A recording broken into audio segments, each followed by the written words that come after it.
5-year plans, പഞ്ചവത്സര പദ്ധതികൾ 5 വർഷം കൊണ്ട് നടപ്പിലാക്കേണ്ട പദ്ധതികളെ മുൻകൂട്ടി നമ്മൾ എന്ത് ചെയ്യും നിശ്ചയിച്ചുകൊണ്ട് നടത്തുന്ന പദ്ധതികളാണ് പഞ്ചവത്സര പദ്ധതികൾ.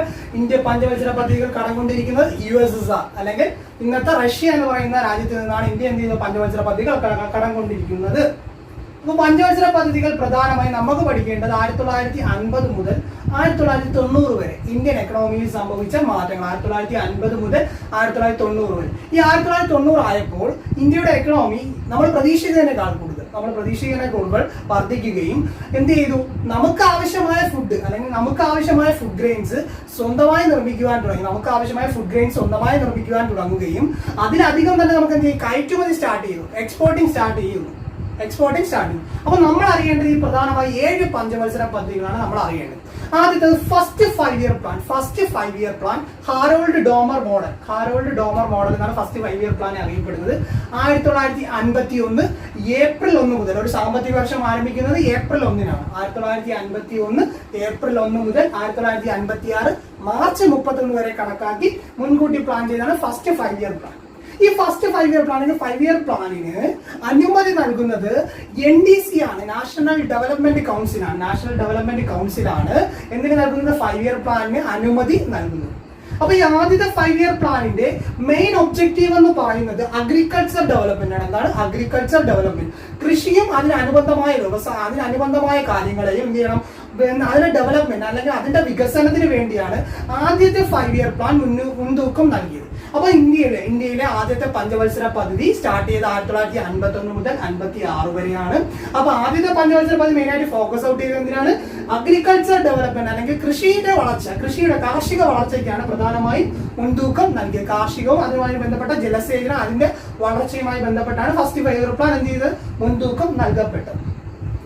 അടുത്ത സെക്കൻഡ് 5-year പ്ലാൻ, രണ്ടാം പഞ്ചവത്സര പദ്ധതി PC മഹലനോബിസ് മോഡൽ. മഹലനോബിസിന്റെ സ്മരണാർത്ഥമുള്ള മോഡലാണ് second 5-year plan PC Mahalanobis model. അപ്പൊ 1956 മുതൽ 1961 വരെയുള്ള കാലഘട്ടത്തിലായിരുന്നു രണ്ടാം പഞ്ചവത്സര പദ്ധതി അല്ലെങ്കിൽ second 5-year plan നടപ്പാക്കപ്പെട്ടത്.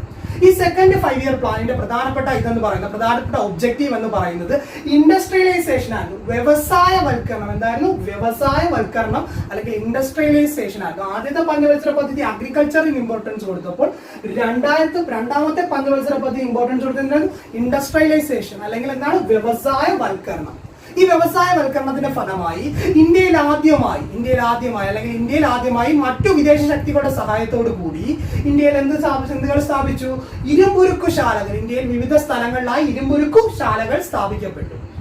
Bokaro Jharkhand, ഇരുമ്പുരുക്കുശാല Jharkhand 10ാം ക്ലാസ്സിൽ പഠിച്ചിട്ടുണ്ട്. ഫിലായ് ഛത്തീസ്ഗഡ്, ദുർഗാപൂർ പശ്ചിമ ബംഗാൾ. ഇത്രയും എന്ത് ചെയ്തു?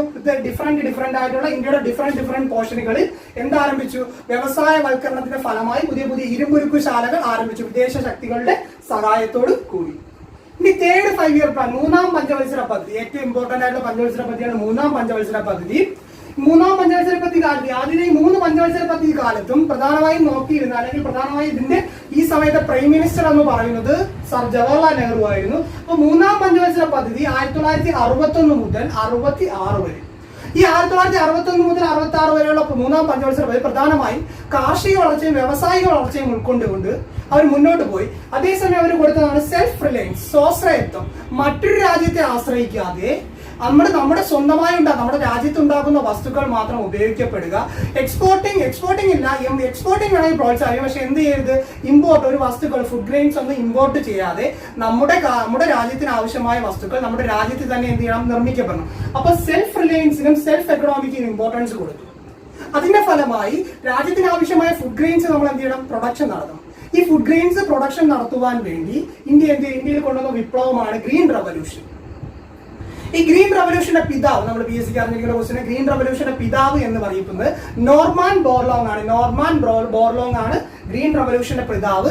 ഇത് ആദ്യമായി പൊട്ടിപ്പുറപ്പെട്ട അല്ലെങ്കിൽ ഗ്രീൻ റവല്യൂഷൻ അല്ലെങ്കിൽ ഹരിത വിപ്ലവം ആദ്യമായി പൊട്ടിപ്പുറപ്പെട്ടത് മെക്സിക്കോയിലാണ് ആദ്യമായി പൊട്ടിപ്പുറപ്പെട്ടത്. അപ്പൊ ഗ്രീൻ റവല്യൂഷന്റെ ഇന്ത്യയിലെ പിതാവ് എന്നറിയപ്പെടുന്നത് MS സ്വാമിനാഥൻ. 1963 ഇന്ത്യയിൽ ഗ്രീൻ റവല്യൂഷന് തുടക്കം കുറിച്ച അത് ആരാണ്? MS സ്വാമിനാഥൻ. തുടക്കം കുറിച്ച സംസ്ഥാനം പശ്ചിമ ബംഗാളിലും ഹരിയാനയിലുമായിട്ടാണ് സ്റ്റാർട്ട് ചെയ്തത്. പശ്ചിമ ബംഗാളിലല്ല, പഞ്ചാബിലും ഹരിയാനയിലോട്ടായിട്ടാണ് സ്റ്റാർട്ട് ചെയ്തത്. ഗോതമ്പ് ഉൽപാദനത്തിന് എന്ത് ചെയ്തു? ഇമ്പോർട്ടൻസ് ഇമ്പോർട്ടൻസ് നൽകിക്കൊണ്ട്, ഗോതമ്പ് ഉൽപാദനത്തിന് ഇമ്പോർട്ടൻസ് നൽകിക്കൊണ്ടാണ് ഗ്രീൻ റവല്യൂഷൻ തുടങ്ങി വെച്ചത്. പിന്നെ അത് പല പല സംസ്ഥാനങ്ങളിലേക്ക് എന്ത് ചെയ്തു, ആദ്യത്തെ first time of green revolution എന്ന് പറയുന്നത് 1965 കാലഘട്ടത്തിലായിരുന്നു. 1975 ആയപ്പോൾ ഇന്ത്യയുടെ പല പല സ്റ്റേറ്റുകളിലേക്ക് അത് വ്യാപിപ്പിക്കപ്പെട്ടു. അതിന്റെ ഫലമായി ഇന്ത്യ എന്ത് ചെയ്തു, ഒരു സമ്പൂർണ്ണമായി 1990 ആയപ്പോഴേക്കും ഇന്ത്യ അവർക്ക് ആവശ്യമായ ഫുഡ് തനിയെ അല്ലെങ്കിൽ ഫുഡ് ഗ്രെയിൻസ് തനിയെ പ്രിപ്പയർ ചെയ്യുകയും ബാക്കി വരുന്നത് അല്ലെങ്കിൽ വിപണനം മിച്ചം അല്ലെങ്കിൽ മാർക്കറ്റിൽ മിച്ചം വരുന്നത് അവർ പുറത്ത് കച്ചവടം ചെയ്യുക അല്ലെങ്കിൽ എക്സ്പോർട്ട് ചെയ്യുകയും ചെയ്യപ്പെട്ടു. അപ്പൊ തേർഡ് 5 ഇയർ പ്ലാൻ കഴിഞ്ഞ ശേഷം ജവഹർലാൽ നെഹ്റുവിന്റെ കാലഘട്ടം കഴിഞ്ഞു. ഇനി ഫോർത്ത് 5 ഇയർ പ്ലാൻ 1969 മുതൽ 1974 വരെ ഇന്ദിരാഗാന്ധിയുടെ കാലഘട്ടം. 1969 മുതൽ 74 വരെ അവിടെ മെയിൻ ആയിട്ട് നോക്കിയത് അഗ്രികൾച്ചറും ഇൻഡസ്ട്രിയും തന്നെയായിരുന്നു. അഗ്രികൾച്ചർ നമ്മൾ എന്ത് ചെയ്തു, ഫസ്റ്റ് 2 5 ഇയർ പ്ലാൻ ഫോക്കസ് ചെയ്യപ്പെട്ടത് തന്നെയായിരുന്നു. അതായത് ഫോർത്ത് 1 നമ്മൾ ഫോക്കസ് ചെയ്യപ്പെട്ട അഗ്രികൾച്ചർ ആൻഡ് ഇൻഡസ്ട്രി. ഇതിന്റെ മറ്റൊരു പേര് ഫോർത്ത് 5 ഗാഡ്ഗിൽ പ്ലാൻ ആണ്. ഗാഡ്ഗിൽ പ്ലാൻ പരീക്ഷയ്ക്ക് ഒരുപാട് വട്ടം ചോദിച്ചുള്ള ക്വസ്റ്റ്യൻ ആണ്, PSC റിലേറ്റഡ് അല്ലെങ്കിൽ നമ്മളെ കോമ്പറ്റേറ്റീവ് എക്സാമിനാണ്. ഫോർത്ത് 5 ഇയർ പ്ലാനിന്റെ മറ്റൊരു പേരാണ് ഗാഡ്ഗിൽ പ്ലാൻ. അപ്പൊ ഗാഡ്ഗിൽ പ്ലാൻ എന്ന് പറയുന്ന ഫോർത്ത് 5 ഇയർ പ്ലാൻ ആണ്. ഇന്ദിരാഗാന്ധിയുടെ കാലഘട്ടത്തിലായിരുന്നു 1969 മുതൽ 74 വരെ അഗ്രികൾച്ചർ ആൻഡ് ഇൻഡസ്ട്രിക്ക് ഡെവലപ്മെന്റിന് മെയിൻ ആയിട്ട് ഒബ്ജക്റ്റീവ് ആയിട്ട് നിന്നു. അടുത്ത ഫിഫ്ത്ത് 5 ഇയർ പ്ലാൻ, ഒരുപാട് സംഭവങ്ങൾ ഇന്ത്യയിൽ ഉണ്ടായ കാലഘട്ടമാണ്. ഫിഫ്ത്ത് 5 ഇയർ പ്ലാൻ പകുതി വെച്ച് നിന്ന് പോവുകയും ചെയ്തു. ആ ഫിഫ്ത്ത് 5 ഇയർ പ്ലാൻ എന്ന് പറയുന്നത് 1974-79.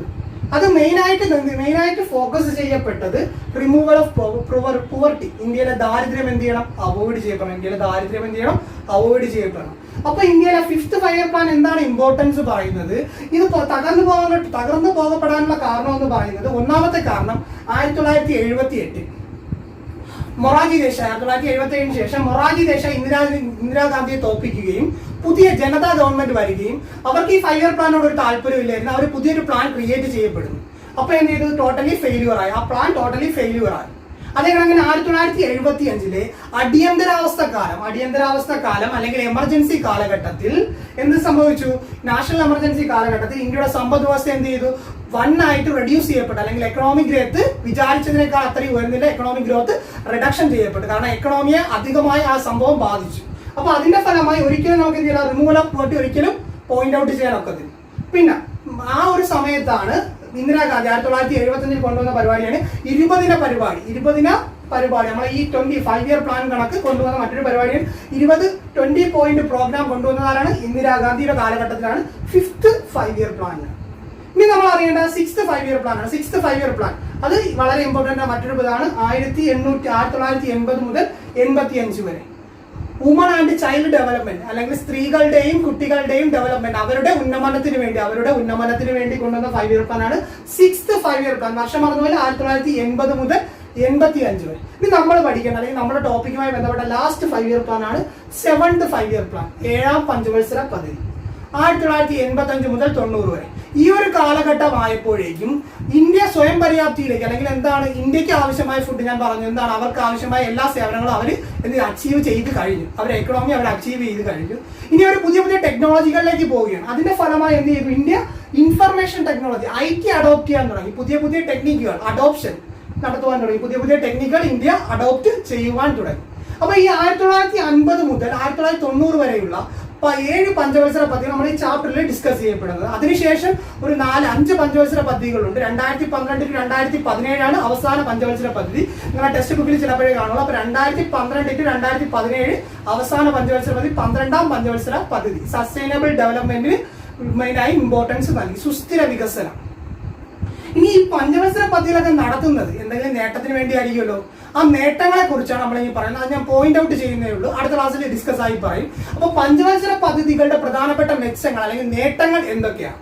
1 എക്കണോമിക് ഗ്രോത്ത്, സാമ്പത്തികപരമായ വളർച്ച എക്കണോമിക് ഗ്രോത്ത്.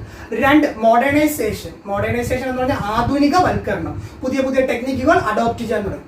3 സെൽഫ് റിലയൻസ്, സ്വാശ്രയത്വം, തനിക്ക് ആവശ്യമായ കാര്യം താൻ തന്നെ എന്ത് ചെയ്തു ഉപയോഗിക്കാൻ തുടങ്ങി. അതിനുശേഷം മാത്രമേ പുറത്ത് കൊടുക്കാനുള്ളൂ. അപ്പൊ എന്താണ്, പുറത്തുനിന്ന് ഒരു വകയും നമ്മൾ എന്ത് ചെയ്യുന്നില്ല, ഇമ്പോർട്ട് ചെയ്യുന്നില്ല. തനിക്ക് ആവശ്യമായ വസ്തുക്കൾ താൻ തന്നെ ഉണ്ടാക്കുന്നു, സ്വാശ്രയത്വം. ലാസ്റ്റ് 1 ഇക്വിറ്റി, നീതി എന്ന് വെച്ചാൽ എല്ലാവർക്കും തുല്യനീതി. ഇന്ത്യയിലെ പാവപ്പെട്ടവനും പണക്കാരനും തുല്യനീതി നടപ്പിലാക്കണം. അല്ലെങ്കിൽ എന്താണ്, പണക്കാരന് കിട്ടുന്ന അതേ സൗകര്യങ്ങൾ തന്നെ പാവപ്പെട്ടവനും ഇന്ത്യയിൽ ലഭിക്കണം. ഈ 4 കാര്യങ്ങളാണ് പഞ്ചവത്സര പദ്ധതിയുടെ പ്രധാനപ്പെട്ട നേട്ടങ്ങൾ. മറന്നു പോകരുത്. ഫസ്റ്റ് 1 എന്താണ്, economic growth, modernisation, self Reliance, equity.